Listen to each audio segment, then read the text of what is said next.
Hello everyone, welcome back to my channel. And आज की इस वीडियो में हम जानेंगे हाई ब्लड प्रेशर के बारे में, जिसे हम मेडिकल टर्म में हाइपरटेंशन भी कहते हैं। कहते हैं। हाई ब्लड प्रेशर को समझने के पहले हम ये जान लेते हैं कि हाइपरटेंशन जो है वो किस टाइप की डिज़ीज़ है। ये जो डिज़ीज़ है ये एक तरह का कार्डियोवैस्कुलर डिज़ीज़ है। ये कार्डियक सिस्टम की वजह से होता है ये डिज़ीज़। एंड हाइपरटेंशन जो है ये एक बहुत ही कॉमन डिज़ीज़ है, ये एक बहुत ही कॉमन कंडीशन है, जो कि इसके जो केसेस होते हैं वो इंडिया में आए दिन बहुत ही ज़्यादा आते रहते हैं। जो अभी तक जो इसका एस्टिमेटेड जो केसेस हैं वो अराउंड 10 मिलियन पर ईयर हैं। 10 मिलियन से ज़्यादा इसके जो केसेस होते हैं वो हर साल आते हैं। तो आप सोच लीजिए कितने ज़्यादा ये कॉमन। या तो आप भी लोग जानते होंगे कि ऐसे लोगों को जानते होंगे जिनका जो ब्लड प्रेशर होता होगा बहुत ही ज़्यादा हाई रहता होगा, उन्हें भी हाइपरटेंशन होगा, या तो आपकी फैमिली में ही किसी पर्सन को होगा। इसीलिए जो टॉपिक है ये बहुत ही ज़्यादा इंपॉर्टेंट टॉपिक है किसी नॉर्मल पर्सन के लिए भी। उसको इस डिज़ीज़ की अवेयरनेस ज़रूर होनी चाहिए। हाइपरटेंशन क्या होता है, इसके कॉज क्या होते हैं, कारण क्या होते हैं, इसके ट्रीटमेंट क्या होते हैं, इसको फाइंड आउट कैसे कर सकते हैं, इसकी डायग्नोसिस क्या होती है, इसके जो साइन सिम्टम्स होते हैं जो बहुत इंपॉर्टेंट है, जिससे हमें पता चल सकता है कि हमें हाई ब्लड प्रेशर है या तो किसी पर्सन को हाई ब्लड प्रेशर है। इसकी अवेयरनेस किसी नॉर्मल पर्सन को ज़रूर होनी चाहिए। एज़ वेल एज़ ये जो टॉपिक है हाइपरटेंशन, ये यूनिवर्सिटी एग्जामिनेशन के लिए भी बहुत ज़्यादा इंपॉर्टेंट है। जनरल मेडिसिन एंड फार्माकोलॉजी में ये जो टॉपिक है वो बहुत ही इंपॉर्टेंट है। एंड इसका जो वेटेज होता है बहुत ही ज़्यादा 5 to 10 के मार्क्स में जो डिज़ीज़ है वो आता ही आता है। एंड ये जो टॉपिक है वो एग्जामिनेशन पॉइंट ऑफ व्यू से भी बहुत ही ज़्यादा इंपॉर्टेंट है, as well as general awareness के लिए भी बहुत इंपॉर्टेंट है। बिना किसी देर किए चलिए अब इस वीडियो को स्टार्ट करते हैं। हाई ब्लड प्रेशर को समझने से पहले हमें ये जानना होगा कि ब्लड प्रेशर क्या होता है। Blood pressure is defined as the force of blood pushing against the wall of blood vessels.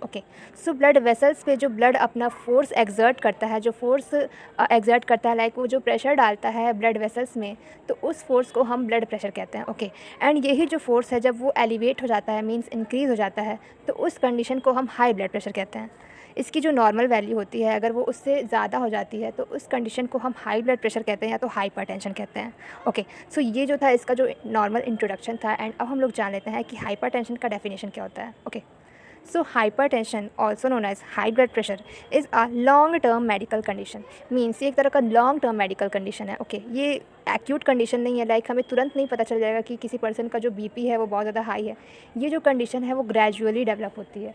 Means slowly develop होती है। एक ही बार में नहीं हमें पता चल जाता है कि किसी पर्सन का अगर हम उसका बीपी चेक कर रहे हैं तो उसका बीपी अगर हाई हो जा रहा है तो ये नहीं हम कह सकते हैं कि उस पर्सन को हाई ब्लड प्रेशर है। मीन्स ये एक तरह का लॉन्ग टर्म मेडिकल कंडीशन है in which blood pressure in the arteries is persistently elevated. जैसे कि मैंने स्टार्टिंग में ही बताया है कि जो ब्लड प्रेशर होता है वो अगर लॉन्ग टाइम के लिए एलिवेट रहता है तो ही उस कंडीशन को हम हाइपरटेंशन कहते हैं। एंड इस पॉइंट का ये भी मतलब है कि अगर हम किसी पर्सन का बीपी मेज़र कर रहे हैं, डिफरेंट कंडीशन में अगर उस पर्सन का हम बीपी मेज़र कर रहे हैं, अगर हम उसको रेस्ट में मेज़र कर रहे हैं, अगर वो पर्सन रेस्ट कर रहा है तो हम मेज़र कर रहे हैं, या तो अगर वो कोई एक्टिविटी करके आ रहा है, अगर वो चल कर आ रहा है, वो वॉक करके आ रहा है, वो रनिंग करके आ रहा है, या कोई एक्सरसाइज करके आ रहा है, तब हम उसका मेज़र कर रहे हैं बीपी। तो अगर इन दोनों कंडीशन में जो उसका ब्लड प्रेशर रह रहा है वो उसका जो रीडिंग है वो हाई है, एंड दोनों कंडीशन में मेज़र कर रहे हैं, तो अगर ब्लड प्रेशर अगर हाई डिनोट हो रहा है तभी हम उस कंडीशन को हाइपरटेंशन कहते हैं। आई होप सो कि ये जो पॉइंट होगा वो आप लोगों को। एंड नेक्स्ट जो पॉइंट है वो ये है the systolic blood pressure will be greater than equal to 140 mm of mercury, and the diastolic blood pressure will be greater than and equal to 90 mm of. Blood pressure की जो normal जो reading होती है वो होती है 120/90 mm of Hg, जिसमें जो 120 mm ऑफ Hg होता है वो होता है सिस्टोलिक ब्लड प्रेशर। एंड जो 80 mm ऑफ Hg होता है वो होता है डायस्टोलिक ब्लड प्रेशर। एंड यही जब इसकी जो रीडिंग है अगर वो एलिवेट हो जाती है, सिस्टोलिक ब्लड प्रेशर की रीडिंग अगर 120 से एलिवेट होकर 140 हो जाती है या तो उसकी इक्वल हो जाती है, एंड डायस्टोलिक ब्लड प्रेशर की जो रीडिंग होती है वो 90 mm ऑफ Hg हो जाती है तो उसके इक्वल हो जाती है, तो उस कंडीशन को हम हाइपरटेंशन कहते हैं। ये था हाइपरटेंशन का definition as well as introduction. And अब हम लोग जान लेते हैं हाइपरटेंशन की क्लासिफिकेशन के बारे में। एंड इसकी जो क्लासिफिकेशन है वो अमेरिकन हार्ट एसोसिएशन ने दी है इन 2017, जिसमें हाइपरटेंशन को 4 बेसिक क्लासिफिकेशन में बांट दिया गया है। एंड जो सबसे पहला जो इसका टाइप है वो है प्री हाइपरटेंशन। नेक्स्ट जो टाइप है वो है स्टेज 1 हाइपरटेंशन। थर्ड जो टाइप है वो है स्टेज 2 हाइपरटेंशन। एंड फोर्थ जो टाइप है वो है आइसोलेटेड सिस्टोलिक हाइपरटेंशन। इस क्लासिफिकेशन में जो सबसे सीवियर फॉर्म है हाइपरटेंशन का वो है स्टेज 2 हाइपरटेंशन। स्टेज 2 हाइपरटेंशन की वजह से क्या होता है, स्टेज 2 हाइपरटेंशन होने की वजह से जो पर्सन है उसको अदर कॉम्प्लिकेशन होने के भी जो चांसेस होते हैं वो बहुत ज़्यादा इंक्रीज़ हो जाते हैं, क्योंकि इसका जो रीडिंग होता है वो बहुत लाइक 160 अबव से ज़्यादा हो जाता है। सो इसकी वजह से अदर जो कॉम्प्लिकेशन भी होते हैं वो पेशेंट को होने के चांसेस बढ़ जाते हैं। लाइक उस पेशेंट को ब्रेन स्ट्रोक हो सकता है, लाइक अदर जो कॉम्प्लिकेशन है लाइक हार्ट फेल्योर या तो other organ failure like kidney failure, ये भी जो होने के चांसेस होते हैं उसको हो जाते हैं। ओके, सो ये था हाइपरटेंशन का क्लासिफिकेशन। एंड अब हम लोग जान लेते हैं हाइपरटेंशन की aetiology as well as types के बारे में। सो सबसे पहला जो इसका टाइप है वो है primary hypertension. And primary hypertension जो होता है वो पॉपुलेशन में 80 to 85% लोगों में होता है। ओके, सबसे पहला जो एंड सबसे कॉमन जो इसका टाइप है वो है प्राइमरी हाइपरटेंशन, जो कि 80 to 85% पॉपुलेशन को होती है। एंड इसका जो कॉज़ है वो अनआइडेंटिफाइबल कॉज़ है, मींस इसका जो कॉज़ है वो अननोन कॉज़ है, किसी को पता नहीं है कि प्राइमरी हाइपरटेंशन कैसे होता है। But some research papers also say कि इसका जो कॉज़ है वो लाइफ़स्टाइल की वजह से होता है। ओके, सो लाइफ़स्टाइल की वजह से कैसे होता है, लाइक अगर कोई पर्सन है वो इनएक्टिविटी है, लाइक वो कोई एक्टिविटी नहीं कर रहा है, वो एक्सरसाइज नहीं कर रहा है, वो प्रॉपर डाइट नहीं ले रहा है, तो उसको हाइपरटेंशन होने के जो चांसेस है वो काफ़ी हद तक बढ़ जाते हैं। सो प्राइमरी हाइपरटेंशन का जो डेफिनेशन था वो यही था कि इसका जो कॉज़ है वो अनआइडेंटिफाइबल कॉज़ है एंड ये लाइफ़स्टाइल की चेंजेस की वजह से होता है, like inactivity, obesity, age, like 60 above के लोगों को प्राइमरी हाइपरटेंशन होने के बहुत सारे चांसेस होते हैं। सो ये था प्राइमरी हाइपरटेंशन। एंड सेकेंड जो इसका टाइप है वो है secondary hypertension. Okay, so secondary hypertension जो होता है इसका जो होता है वो कॉज इसका आइडेंटिफाइबल होता है एंड ये जो होता है वो 5 to 10% पॉपुलेशन को अफेक्ट करता है। ओके, सो इसके जो कॉजेज़ हैं उसमें बहुत सारे डिजीज़ जो है वो इंक्लूडेड है। सो सबसे पहला जो इसका कॉज है वो है कंजेनाइटल नैरोइंग ऑफ एरोटा। सो ये एक तरह का डिजीज़ है जो कि बाई बर्थ प्रेजेंट होता है। लाइक कंजेनाइटल का जो मतलब होता है वो होता है by birth. Okay, and aorta जो है वो मेजर आर्टरी है जो हमारे हार्ट को ब्लड सप्लाई देती है। एंड उसी आर्टरी में अगर नैरोइंग हो जाती है, लाइक वो आर्टरी सिकुड़ जाती है, उसमें कॉन्स्ट्रिक्शन हो जाता है, वो पतला हो जाता है, तो उसकी वजह से जो ब्लड का प्रेशर होता है उस आर्टरी में इंक्रीज़ हो जाता है। ओके, सो ये एक कंडीशन है जिसकी वजह से सेकेंडरी हाइपरटेंशन कॉज हो सकता है। दूसरा जो पॉइंट है वो है रीनल डिजीज़। लाइक कोई भी अगर रीनल डिजीज़ होती है तो उसकी वजह से जो रीनल आर्टरीज़ हैं उसमें भी कंस्ट्रिक्शन देखने को मिलता है, जिसकी वजह से जो ब्लड का प्रेशर होता है वो इंक्रीज़ हो जाता है। तीसरा जो है वो है endocrine disorder, like Cushing syndrome. सो एंडोक्राइन डिजीज़ जो होती है वो मेनली हमारे जो बॉडी के जो केमिकल मैसेंजर होते हैं उनको अफेक्ट करती है। ओके, सो केमिकल मैसेंजर के थ्रू जो ब्लड वेसल होता है उसका कंस्ट्रिक्शन हो जाता है। ओके, एंड उसी कंस्ट्रिक्शन की वजह से जो ब्लड का प्रेशर होता है वो बढ़ जाता है। सो ये भी इसका कॉज है। नेक्स्ट जो कॉज है वो है neurological disorder, like head injury और ब्रेन ट्यूमर। नेक्स्ट जो कॉज है वो है स्लीप एपनिया, मीन्स एक तरह का स्लीपिंग डिसऑर्डर है। अदर जो कॉज हैं like medication such as oral contraceptive pills, NSAID and cocaine. Next जो कॉज है वो है liver cirrhosis, means liver damage की वजह से भी सेकेंडरी हाइपरटेंशन हो सकता है। सो ये था सेकेंडरी हाइपरटेंशन का कॉज। ओके, एंड अब हम इस डिज़ीज़ के रिस्क फैक्टर्स के बारे में जान लेते हैं, लाइक ऐसे कौन से ग्रुप ऑफ पॉपुलेशन में ऐसे कौन से लोग हैं जिनको इस डिज़ीज़ के होने का रिस्क है। ओके, सबसे पहला जो पॉइंट है वो है एज। सो एज में ज़्यादातर ये अबव 50 ईयर्स के पीपल्स में होता है, क्योंकि एज के साथ साथ जो ब्लड वेसल्स होती हैं वो थिन होने लगती हैं और उसकी नैरोइंग होने लगती है। सो उसकी वजह से कॉज होता है। दूसरा जो कॉज है वो है alcohol, smoking and diabetes mellitus. Next जो है वो है excessive dietary intake of sodium. So जो सोडियम है वो हमारे ब्लड वॉल्यूम को इंक्रीज़ करता है। सो जो सोडियम है वो हमारे ब्लड वॉल्यूम को इंक्रीज़ करता है, जिसकी वजह से जो ब्लड प्रेशर होता है वो भी इंक्रीज़ हो जाता है। तो उसको सोडियम को लेने की वजह से भी पेशेंट को रिस्क होता है कि उसको हाइपरटेंशन हो सकता है। जेंडर में ज़्यादातर ये फीमेल्स को होता है। नेक्स्ट जो पॉइंट है वो है family history of BP, like अगर किसी के फैमिली में किसी पर्सन को बीपी ऑलरेडी है तो दूसरे जनरेशन में बीपी होने के चांसेस भी हो सकते हैं। नेक्स्ट जो पॉइंट है वो है ओबेसिटी, लाइक अगर कोई पर्सन ओबीज़ है तो उस पर्सन का जो सरफेस एरिया है वो बहुत ज़्यादा है, जिसकी वजह से हार्ट को ज़्यादा वर्कलोड करना पड़ रहा है, ज़्यादा पंपिंग करना पड़ रहा है, जिसकी वजह से जो ब्लड प्रेशर होता है वो इंक्रीज़ हो जाता है। ओके, नेक्स्ट जो पॉइंट है वो है सेडेंटरी लाइफ साइकिल और इनएक्टिविटी।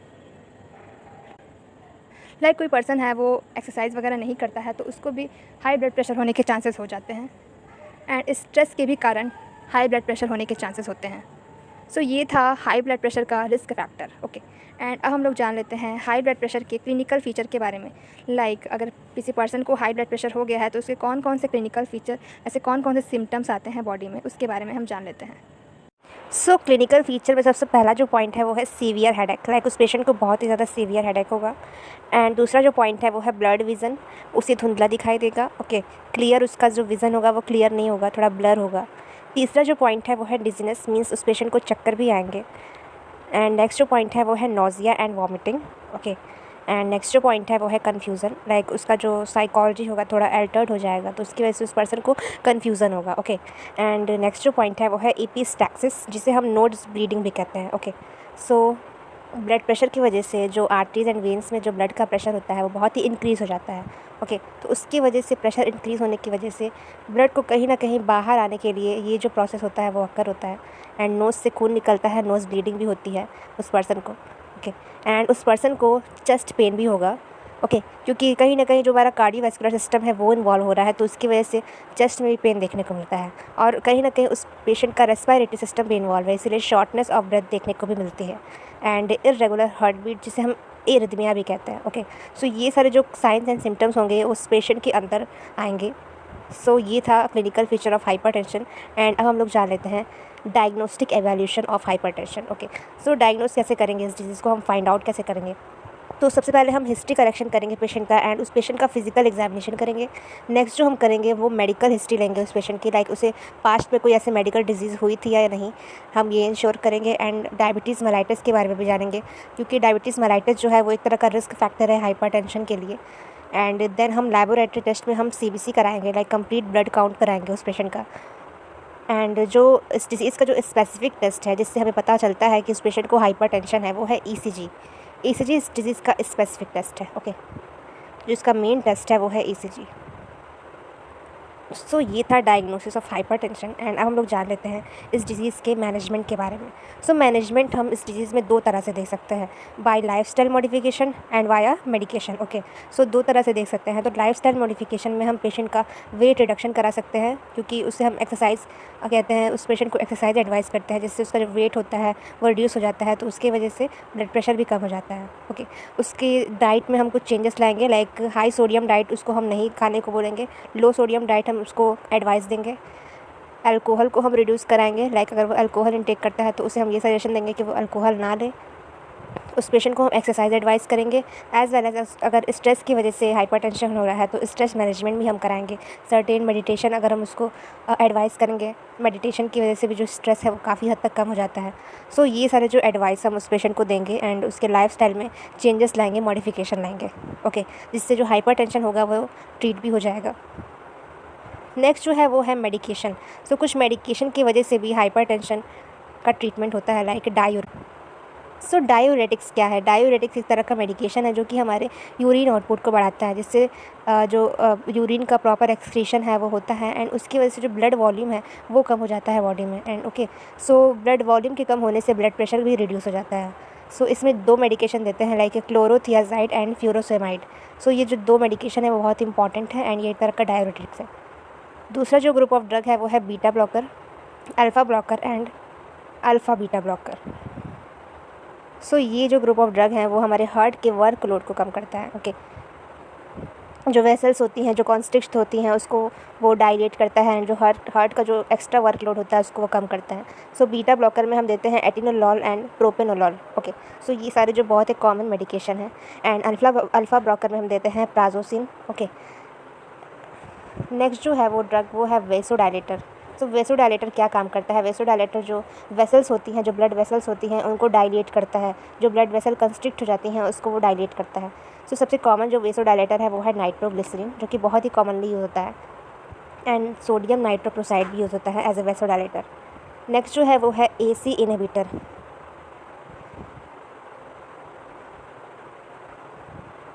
एंजियोटेंसिन कन्वर्टिंग एंजाइम को हम AC इनहिबिटर कहते हैं। ओके, ये भी एक ग्रुप ऑफ ड्रग है जो कि हम पेशेंट को देते हैं, जो कि एंजाइम पे वर्क करता है, एंड जो ब्लड प्रेशर रहता है उसको वो रिड्यूस करता है। Okay, angiotensin converting enzyme ACE inhibitor भी उस पेशेंट को हम देते हैं, जिसमें हम रैमिप्रिल देते हैं एंड कैप्टोप्रिल देते हैं। सो ये सारे जो कॉमन मेडिकेशन है जिससे ब्लड प्रेशर जो पेशेंट का होता है वो काफ़ी हद तक रिड्यूस हो जाता है एंड ट्रीटमेंट भी हो जाता है उस पेशेंट का। सो इसी के साथ जो मेरा आज का जो वीडियो होता है वो ख़त्म होता है and very big thank you for watching my video. And अगर आप लोगों को मेरा वीडियो पसंद आया then please do like share with your friends also. Okay then bye and take care.